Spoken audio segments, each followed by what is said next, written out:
Hello, guys. Welcome to Rex Arthur TV. This is the Rex Arthur Show that discusses LGBTQ issues with an LGBTQ approach and LGBTQ perspective in an LGBTQ planet and a humanistic approach. And today we are going to discuss the diversity of democracy under the Rivers of Thought Lab of Fikir.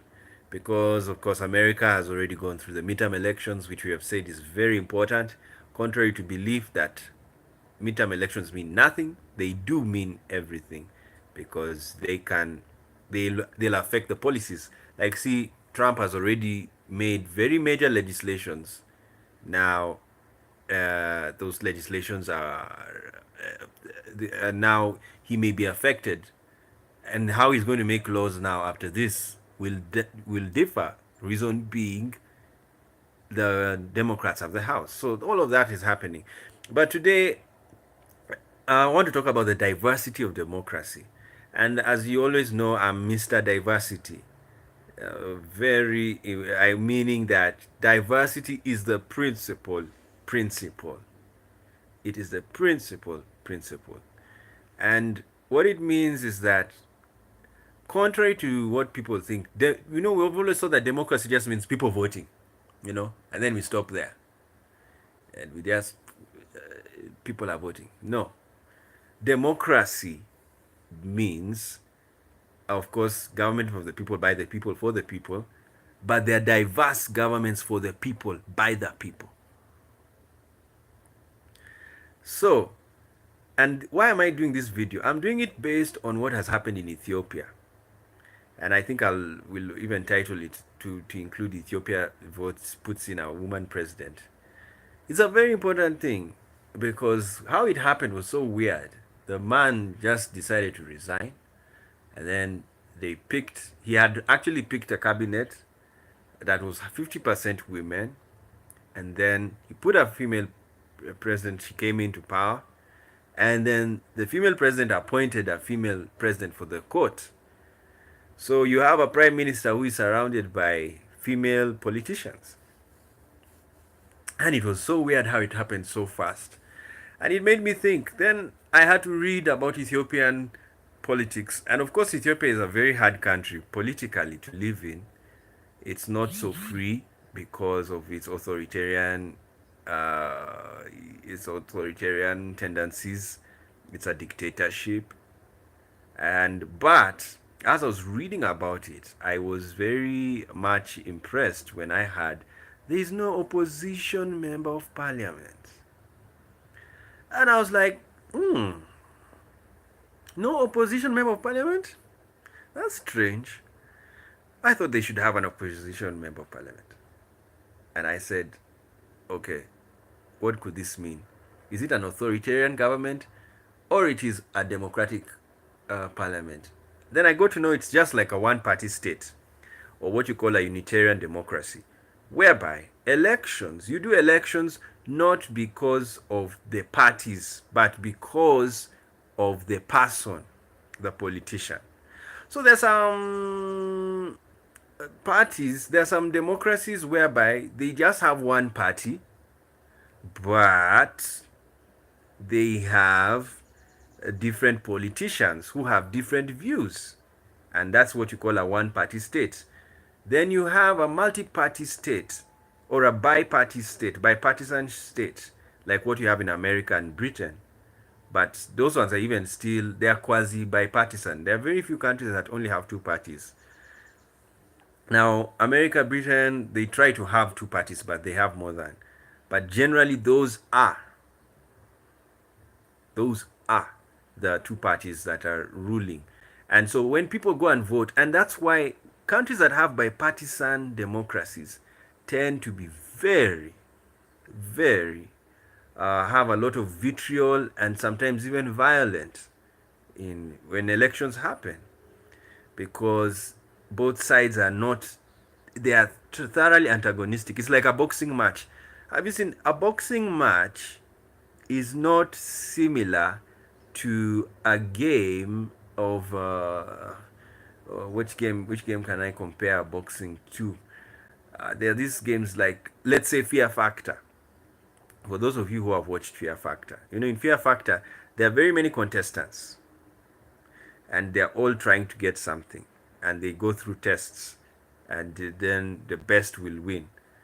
So, in a Fear Factor situation, there is less violence than in a boxing match, because in a boxing match it's either you or you, A or B, one has to win. So they really fight,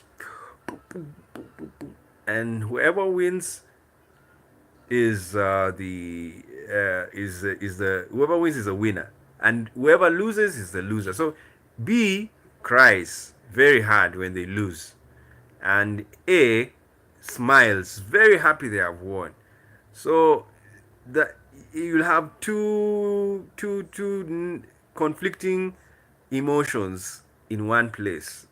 So you find one person crying and they're like, yeah, that is very sad. But in reality, in life, we are not dual. There is no dualistic situation in life, because even in the stadium, there are some people who are neutral. Like the referee is supposed to be neutral. He's not supposed to take sides. So he stands for the neutral people in the stadium. And then you have the one side is A and the other side is B. So that's the bipartisan democracy. Then you have the multi-party democracy. Multi-party democracy is the democracy that allows many parties. So you have very many parties. People pick a party and they have different ideologies and they go for an election. And then whichever party wins the majority vote is the party that leads the government. And this is the most common democratic system in the world, especially Europe. Europe is so interesting. Even the highest party, like what happened in Germany, wins by 33%. 33%, can you imagine? The majority government. So what happens in those countries, they are forced to go into coalition governments and they pick another party and they go in dealings, backroom dealings. So basically what it tells you about Europe has become so independent, politically independent. People are picking parties they feel happy. There's more choice in Europe. And so because there's more choice in Europe, there's more diversity. So nobody can win election with 50%. But in bipartisan democracies, what you see is 50% winnings. So in multi-party democracies, very strong multi-party democracies, you find parties winning by 30%. In bipartisan democracies, you find parties winning by 50%. In a unitarian democracy or a one-party state, you find the party winning by 90 to 100%. That's what happens. Look at Rwanda, look at North Korea, look at the time Iraq when Saddam was there. But what you need to understand, they are still democracies. It's just that they are diverse. Like Rwanda is a democracy, only that what it should do, it should maybe do away with opposition parties. Because the problem Rwanda has gone through is they have had too many. The problem they've had is when you have an opposition party and then a main party, like what Rwanda went through, they're trying to create a bipartisan party. You see, it's going to awaken ethnic animosity. This lady called Victoire, she's in prison. She's still in prison. And another one is also arrested recently. Reason? Because of that bipartisan thinking. There is no effort of having a unitarian democracy because of what happened. In my view, I would say Rwanda needs a unitarian democracy or a one-party state. And so that people, if you have a different view from the leader, you have it in parliament. But I may be wrong, because the whole idea of politics is you should form your own party based on your own ideology. All parties are based on the freedom of association and the freedom of expression. That's what it is.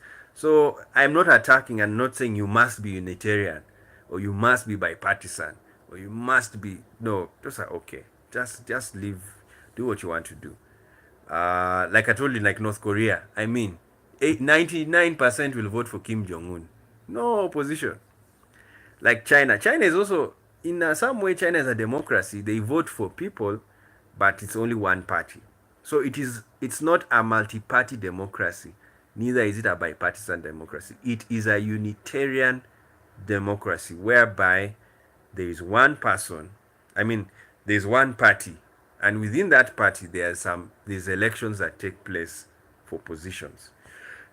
Excuse me. So that's how it is in China. So China is, and as I said in another video, that if you trade, show me whom you trade with, and I'll show you what you believe is what's going to happen to Africa.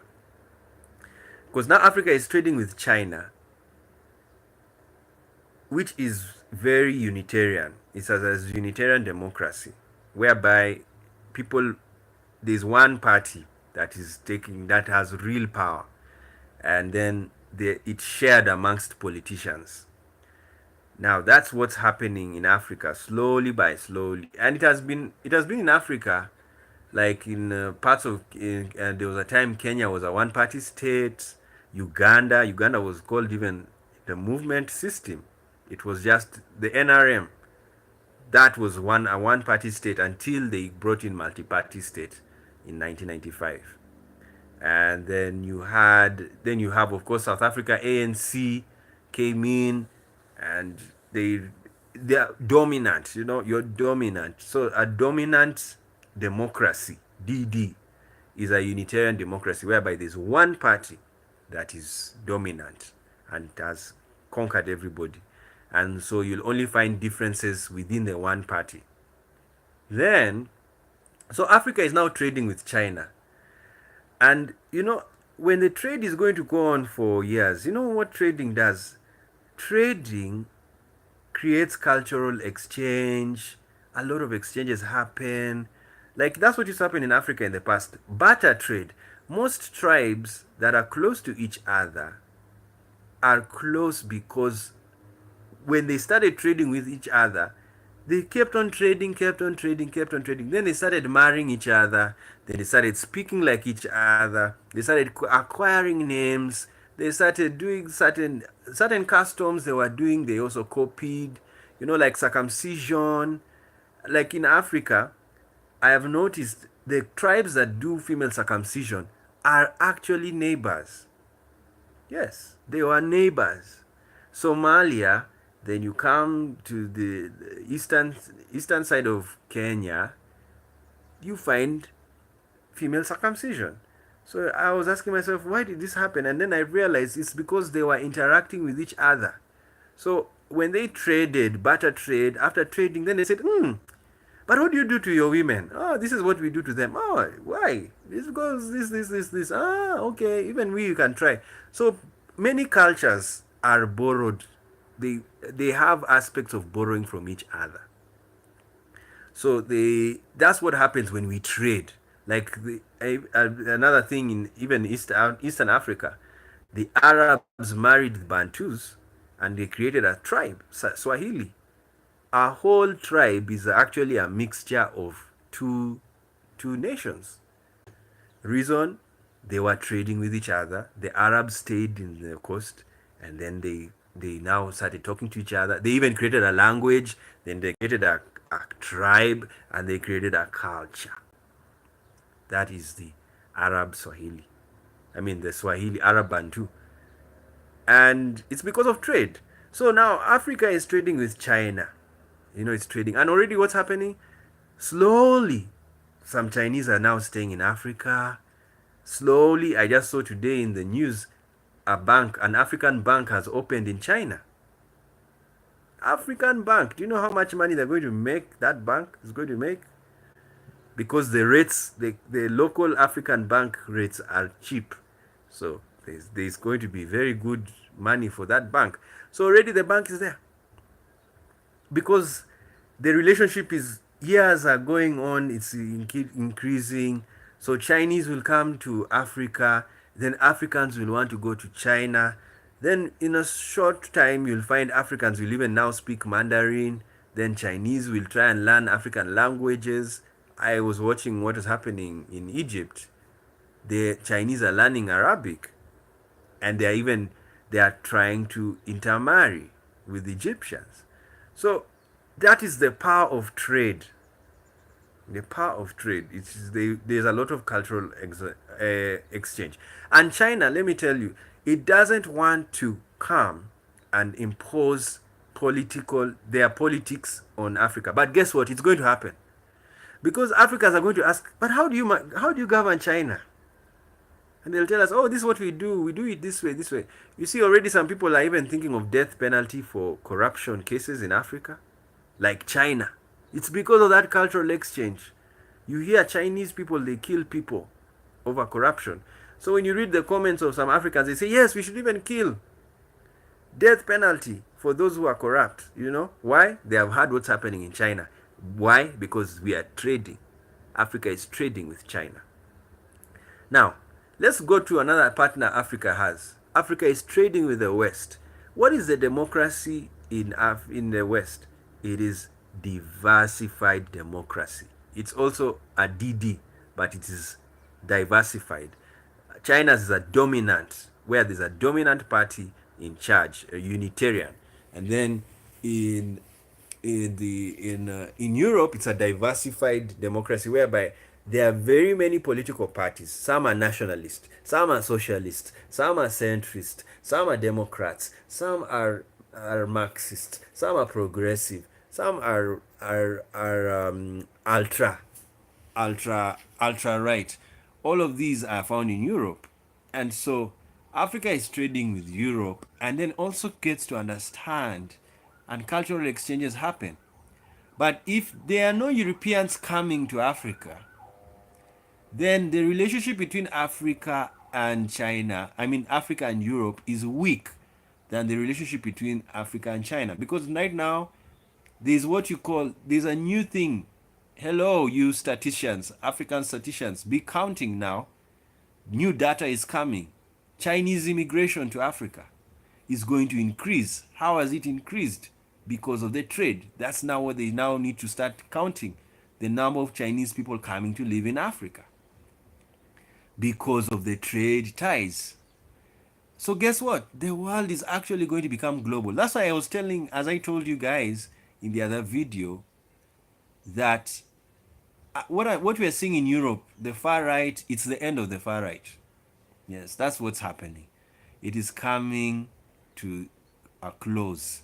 You know, the last kicks of the horse are the strongest. You know, then he dies and the horse is dead. That's what's happening to the right, the far right movement in the whole world. Because people, of course, the Arab world still has to deal with its right politics, the right-wing politics, which is anti-Semitic, and it's also going to die. It's going to die because very soon, when I do another video, but not here, the genetics video is a bombshell. These are secrets. Those ones, if you release them, it will just change the whole world, because Arabs are killing their own brothers in Israel. Israelis are killing their own brothers in the Arab world. Genetically, they are the same. But it's religion that has told them you're not the same. That's what has happened. So, but I won't talk about that now. I've told you it's a secret, and it's going to come when we have organized ourselves. But you have to understand, that's why people fight each other. I've already heard that now in America, they want to do the African origin, to include African origin in the American census. And so some black Americans were like, oh, why should that happen? But it's true, because you know what has happened now in America? They are practically every African country has a representative in America. So they have to know the origin. The only problem is the black Americans don't know. Most of them don't know their origin. But they're already having centers of origin, genetic tracing in America for black Americans to know exactly where they came from. in Africa, so that they can answer that question very clear and based on genetics. But they will do it. But the fact is, some of them will be very shocked. Like look at Bishop T.D. Jakes. He's a Nigerian and Igbo, moreover, complete, can't even hide. So he has now found his home. So when he goes to Igbo land, he's with his brothers and sisters. So that's the reality. Meanwhile, there's somebody else whose tribe and is a Black American. I think, I don't know if it is Morgan Freeman. Not Morgan Freeman. The guy who did the other movie, The Last King of Scotland. He's also Igbo, and others have Kosa blood. It's weird and beautiful. And you see, when you get to know that, you'll now realize, oh my goodness, what are my Igbo people going through? What was the tongue of my ancestor? You see, that's what is going to happen. And people are getting, and that's what I call this genetics. It's good genetics. That, not good genetics, it's genetic science. But eugenics is not good. Eugenics is whereby when you find you belong to a certain race and you feel like that race is superior. So because I belong to it, then I'm perfect. And if you don't belong to it, you're bad. Yeah, that one is dangerous, very dangerous. And you have to take it very carefully, because we, as humans, we tend to be eugenics. Yes, we tend to be eugenic. We love where we come from and we love who we are. And so sometimes it can make us hate others who are not like us. So basically, all of this is happening in America. And as I told you, the trading. Now, when Africa is trading with Europe, it does a cultural exchange. That's why Europe says whenever they give loans, they have conditions. The conditions are based on how the Western culture. You see, Western culture is about human rights, women rights. That's Western culture, which I've told you now is no longer Western culture. It is globalized culture. Yes, it's a globalized culture. I don't believe it's a humanist. I want to call it a humanist culture, meaning that if there's a culture we can all practice, then it's not from a region. It is actually human. So we are basically looking for the humanist culture, the utopian globalist culture that it fits in every culture, only that it will have different shades. Like homosexuality is universal, but how it's expressed is different. Some people, they love going to the club and they stretch and they show themselves, and others are very quiet and private, but they're all homosexuals. Yes, it's because of the culture. Others, it is ritualistic. They are really, they do rituals. Others, it's just a simple one. So that's it. Universality. I mean, even women, one reason why we don't attack women who wear burqas, the Arab women, Muslims, is because that is their female expression. It's their expression. What I'm trying to say is, don't force a woman to wear a burqa. Let her wear it on her own choice. Yes, that's my view. The diversity.